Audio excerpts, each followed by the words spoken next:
Hello everyone and welcome to today's video. Now today we're basically going to do two things.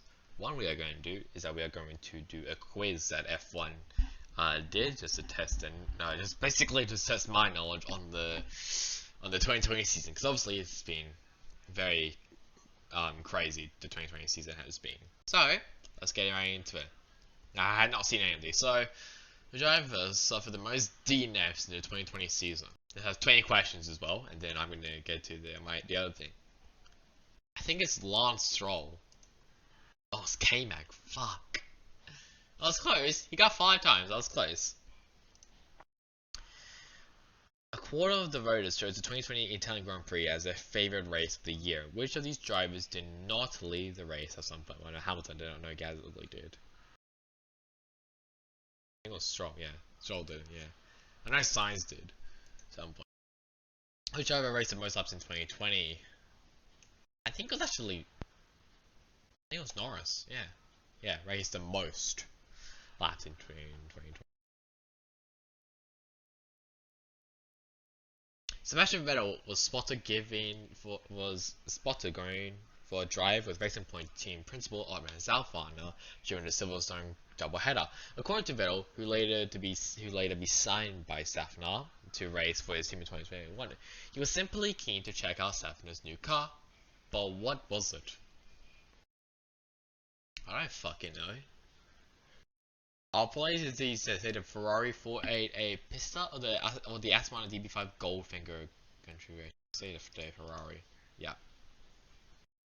You know. Which of these drivers did not set a fast lap in 2020? Well, I know Russell did, and Verstappen did. Oh fuck. Yeah, I know Ricardo did at Spa. Oh god. Norris did. Size of Ocon.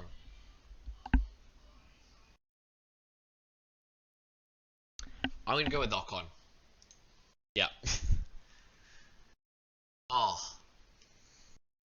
What unusual modification did Mercedes make to help George Russell fit in Lewis Hamilton's or Sir Lewis Hamilton the 11 when the Britain replaced him for the Sakir Grand Prix? They removed the DAO system so that Russell could have the steering wheel set as well as possible. And you got Russell to wear size 10 racing boots rather than his usual 11. Russell raced without a seat with specially sculptured cushions to stop him moving around. Mercedes moved all the throttle and brake controls onto the steering wheel and got rid of the pedals and to give Russell more leg room. I think it was to remove the seat. Oh, they put like okay. Ow. I did not know that. In July, motorcycle racer, I'm really gonna butcher his name, Celestino Vetti injured himself trying out the podium celebration of which of those F1 truck was Lando. He smacked the bottom woman, yeah. What bizarre issue contributed to Kevin Magnussen's retirement from the Imola Grand Prix? He ran over loose drain cover. He spun off while trying to heat up his tires. No, that was Russell. An issue with the gearbox meant the violent upshifts gave him a severe headache. Or the fire extinguisher went off, drove off over a curb. I think it was actually the headache. Yeah. Because it's playing so much on the headache as I was watching that race. Which of these races had the fewest classified finishes in 2020? I think it was. I don't actually know. I think it was Imola. Oh, yeah, was it? Oh yeah, it was a Tux. Oh yeah, it was it? Yeah, it was the Tuscan Grand Prix was. It was 12. How many different nationalities were represented on the 20 car grid of the season opener Austrian Grand Prix? Well, I need to think. It was Australia, Britain, Mexico, Netherlands, Thai, Italian, Finnish. I don't written. German, Canadian, Russian. I just looked up there. Spanish, Dane, French. There was one more, wasn't it? I think we'll go with 14 or 12. Let's say 14. Hey, Monegasque. That's the one I was trying to think for. Yeah, Monegasque. Not one, but two Japanese drivers ran for AlphaTauri at the Abu Dhabi Young Driver Test at the end of the 2020 season. Which of them was the team's 2021 driver, Yuki Tsunoda? Who was the other one? Nobuharu Masashita, Naoki Yamamoto, Moreno Sato, or Ryo Harakawa? I think it was Sato. It was Sato, right? Yeah, it was. He received this helmet as a parting gift in 2020. I think it was Chase Carey. Yeah, it was Chase Carey. He had like a little mustache. That kind of makes sense. Dan Ricciardo paid tribute to which of these sport persons with a special helmet design in 2020? I don't think it was Dale Earnhardt. Because if it was Earnhardt, it'd be like just black. I think it was Diego. I think it was Diego. Oh, it was actually. Oh yeah, it was Kobe Bryant. Yeah. Now I think about yeah. Forgot about that. Despite 2020 running just 17 races, Lewis Hamilton still managed to win 11 of them. But in which season did Hamilton did Hamilton last fail to reach double digits for victories? It was probably, I think it was 2013 because it was his first season with Hamilton. 2017. 1-9. Oh, okay. Which of these drivers said during the race in 2020, did you hydrate during the race? You must have some sweaty hands as well, so don't forget to sanitize. It was Max Verstappen. 70th anniversary. 2020 saw returns to Istanbul Park for the first time since 2011 and the Nürburgring for the first time since 2013. In the case of both venues, what was the last driver / team pairing to win there in F1? I think it was Webber. Because I remember Webber won in 2013, didn't he? I think it was Webber. Oh, it was Vettel. Fuck me. Oh, it was Vettel, yeah. Oh, God. Racing Point caused controversy with a pink Mercedes RB20 this season, which even Sergio Perez considered looked similar to the 2019 Mercedes. Racing Point were indeed fined and docked Constructors points for copying an element of the Mercedes design, but which part was it? It was the rear brake ducts, because I did a video on that. It's a very complicated one. They were fined 400 euros and docked 15 points in the Constructors. Which two of these rounds were generally broken in 2020? Highest numbers of main victories in the season, highest number of starts before taking victory, most different podium finishes in a season, most consecutive Grand Prix in which a constructor led at least one lap, shortest season in terms of days between the first and last. I think it was the highest number of starting victories before taking victories, Perez, and I think it was the most consecutive. Yeah. So no, Perez won that, and Mercedes won that. What was special about Lando Norris's helmet for the British Grand Prix? It was designed by Norris to raise money for the charity Mind. It featured Nigel Mansell's helmet colors as a tribute to the 1992 world champion and Silverstone legend. It was the first ever F1 helmet to feature integrated biometric technology to measure a driver's heart rate and blood oxygen levels. Well, it was designed by a 6-year-old. It was designed by a 6-year-old by Eva. It was very funny. Yes. It was very funny. Finally, which of these were the first Grand Prix of 2020 to have fans in the stands? I was a Tuscan Grand Prix. Just on the podium. Just like Hulkenberg. Fantastic. Anyways, so with that score out of the way, it was 14 out of 20, which is actually not too bad for the whole season. I will be now going over with the F1 predictions. Also, before I go and talk about my F1 predictions, I just want to say, sorry that I can't really do the virtually weekly news. There's only been one change and that's it, and I'm still recovering from what happened yesterday. Basically, I'll talk a little bit more about it maybe, but I don't know. I'm allergic to nuts. I ate nuts. Lips started swelling up. I had spots all over me. It basically itch. Reaction happened. I vomited 4 times. That's basically it. So, but I'm feeling a lot better now, which is really good. So, alright, so we're now gonna go over my F1 predictions.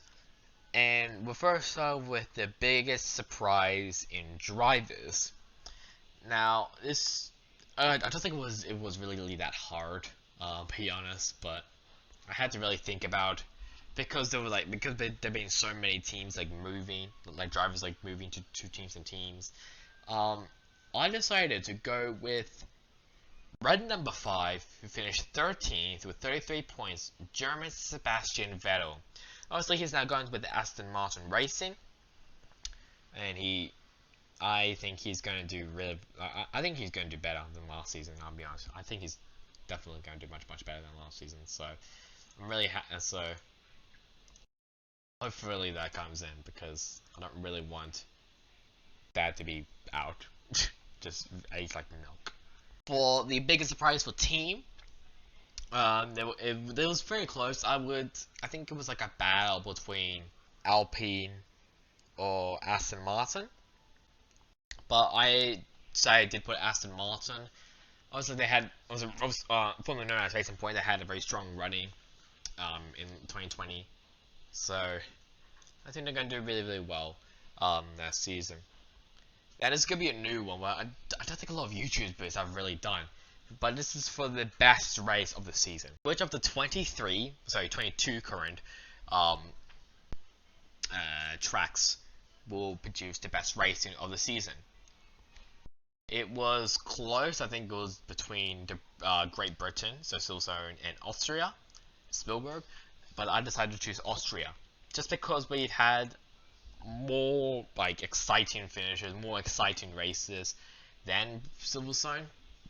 Honestly, like they're both like very similar. They're both like really good races. But I decided to go with Austria. Next up, it is going to be the Rookie of the Year candidates. Now, so the Rookie of the Year drivers who are going to be in for 2021. I think there are 3 of them, if I remember correctly. So there is, obviously there is Yuki Tsunoda. There's obviously Nikita Mazepin and Mick Schumacher.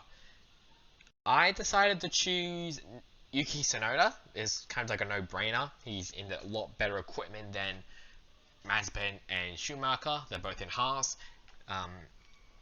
Tsunoda is obviously in AlphaTauri for next year. I think he's going to do really well. But the underdog team, I say, was Alpine. Because I think some people are still sleeping on them, just because like, I just think they're going to produce some pretty good results. I think they're definitely going to surprise a lot of people as well. The biggest slump driver. Now, this was possibly the hardest one because I obviously had to look over all the drivers that are currently announced. There were many drivers who I can say as the biggest slumps. Like I can say like Lance Stroll. I can say maybe Charles Leclerc. I can say Carlos Sainz. I could have maybe also I could have gone very bold and say Daniel Ricciardo. I could have maybe said Pierre Gasly, but I decided to go with the return of Fernando Alonso. Just because I just don't think I don't think he's going to do well this season. That, in my opinion, I don't think he's going to do well this season. Just because he hasn't really been in an F1 like seat for 2 years basically.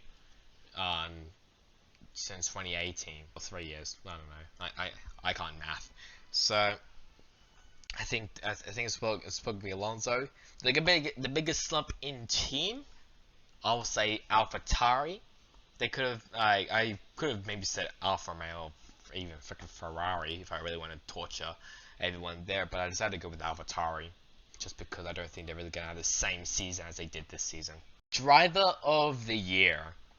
There was obviously many drivers I can say this. Like I can maybe say like Charles Leclerc. I can maybe also say like if they surprise me like Pierre Gasly. I can say like Leclerc, Gasly, maybe even George Russell if he gets points in the Williams. I just had to go with Daniel Ricciardo. There's no bias here. I promise. There's no bias here. But I just think now that he finally has a Mercedes engine behind him, I think he's going to produce some mad performances in the McLaren. So driver of the year, Daniel Ricciardo. Team of the year, I just go easy. I said Mercedes. I was thinking maybe I'll say McLaren in there, but I was like, no, I'll just go a little bit different. I'll say Mercedes. They obviously have Bottas and Hamilton, but I'm not really saying Bottas is good. Bottas is pretty good, but you know what I mean. This one, biggest team rivalry. Now there are there's not like a lot of like rivalries I can really say, like team rivalries. Like I can maybe say the Ferrari lineup. I can maybe say maybe the AlphaTauri lineup. Or even the Haas lineup.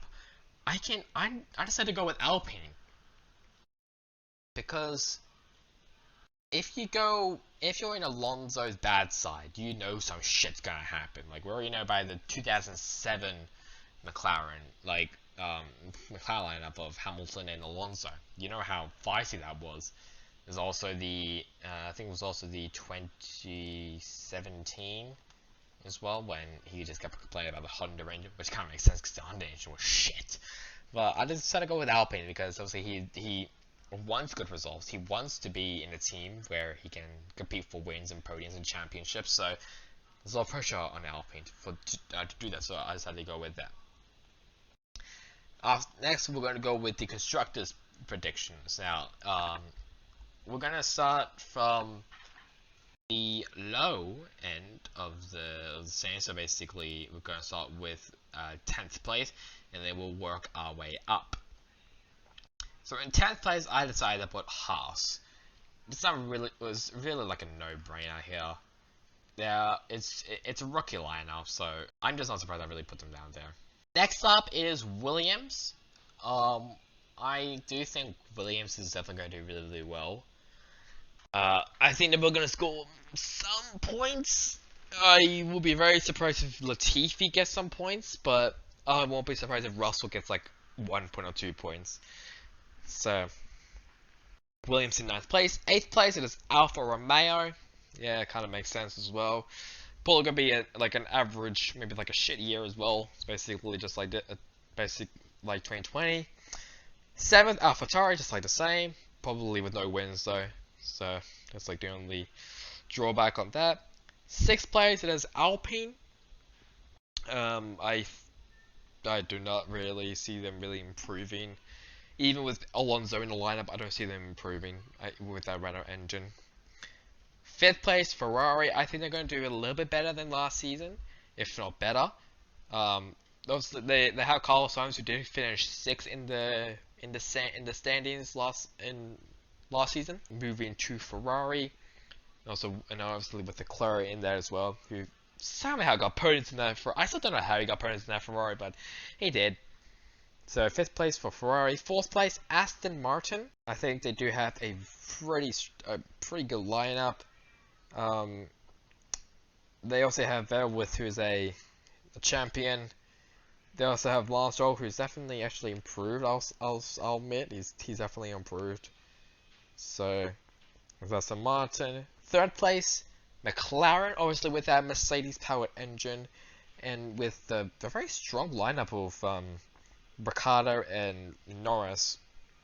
I think they're going to do really well this season. Next up, it is Red Bull, obviously. But I think they're going to do better than last season. Obviously, now they have Sergio Perez, who we already know is a very underrated. Well, yeah, I guess a very underrated driver. I'm glad he's finally got the spot to really show himself that he performing great equipment. With Red Bull for Max Verstappen, obviously, we already know he's an absolutely amazing driver. 1st place, no-brainer Mercedes. We already know Mercedes is going to win another Constructors title. If they don't, and Red Bull comes up, I'll be surprised as hell. So that's my Constructors predictions you see on the screen. We'll now move on to the driver standings predictions. Now, the driver standings are a little bit harder because obviously there are 20 drivers and it can be like an off year for them. It can be a great year for them. So let's move on to the standings. But this time we're going to move on from basically 1st to 20th. This will be a little bit different. First up, Lewis Hamilton. Makes sense. He's gonna win his 8th title. Second, Max Verstappen. Kind of makes sense as well. He's a great driver. He almost overtook Bottas. Almost, very close. Third place. Speak of Bottas in third. No brain as well. He's not really that great in the Mercedes. He's probably going to be replaced very, very soon. Fourth place, Sergio Perez. I can definitely see that as well. Fifth place, Daniel Ricciardo in the McLaren. I think he's probably going to do better. I'd be very surprised if he gets fourth. But I'll say fifth place for Ricciardo. Sixth place, his teammate Lando Norris. I think they're going to do really, really well. Both McLaren boys. Seventh place is going to be a very bold prediction by Charles Leclerc in 7th place. I'm hoping that happens. I'll be very surprised if he overtakes both McLarens. I don't think Perez is going to be overtaken though by the midfielders. Next up, Sebastian Vettel in the Aston Martin. In 8th place, definitely, I think he's definitely going to do much better as he did last season. Hopefully. 9th place, Carlos Sainz. Yeah, 9th. Yeah, I guess like 9th place is like a pretty good region for Ferrari drivers now. So I'll say Carlos Sainz in 9th. 10th place, there is Fernando Alonso, obviously now for Alpine. I think he's definitely going to struggle a bit, but we'll see if that's the case. 11th, Lance Stroll, basically going to be the same as last season, just 11th place average, but still pretty good. 12th, just like last season, Esteban Ocon. I think he's definitely going to be more. Well, I think he's definitely going to be more competitive than last season, but I think still 12th place is a great place for him. 13th, I put Pierre Gasly, and below him is Yuki Tsunoda, his AlphaTauri teammates. I think they're probably going to be a little bit downgraded, but anything can happen really. It's 2021. 15th, Kimi Räikkönen, a little bit different. Well, yeah, he was 15th in the actual season, so I guess kind of the same. But I think I expect maybe less, some more points, or maybe exactly the same. But we'll see. Testing. 16th, George Russell. I think he's going to score some points for Williams. 17th, Antonio Giovinazzi. Kind of makes sense. 18th, Nicholas Latifi. Also kind of makes sense. And then 19th and 20th are the Haas boys, Mick Schumacher and Nikita Mazepin. Kind of makes sense as well. If Mazepin does miss out on the Australian Grand Prix, we'll see though. So that is the predictions for the 2021 season. We'll obviously go back at this when the season's ended, and I'll see if I get any of these correct. So I'll see you till then, but in the meantime, I'll see you guys in the next video if I even make it. Goodbye. I'ma need you to back up. I'ma need you to back up. Yep. I'ma need you to back up. Spilling the tea, stirring the cup. I'ma need you to back up. I'ma need you to back up. Yep. I'm in the 7, I'm gonna echo. I'ma need you to back up. I'ma need you to back up. Yep. I'ma need you to back up. Spilling the tea, stirring the cup. I'ma need you to back up. I'ma need you to back up. Yep. I'ma need you to back up.